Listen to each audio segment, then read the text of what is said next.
Using Webflow with Figma allows you to seamlessly integrate design prototypes from Figma into Webflow for development.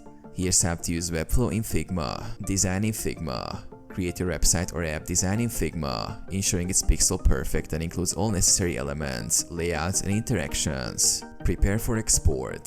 Organize your Figma design with clear naming conventions and use Figma's frames to delineate different pages or sections. Export assets. Export assets from Figma such as images, icons, and SVG files that you will use in Webflow. Convert to code. Use Figma plugins like Figma to Code to convert your Figma designs into HTML and CSS code snippets, which can facilitate the development process in Webflow. Build in Webflow. Log into Webflow and start a new project or open an existing one. Use your Figma design as a reference to build your website in Webflow. Drag and drop elements onto the canvas, customize styles, and create interactions. Import assets. Upload and integrate the exported assets from Figma into Webflow's asset manager for use in your project. Responsive design.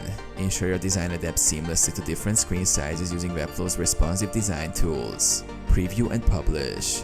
Preview your site to ensure it matches your Figma design, then publish it live.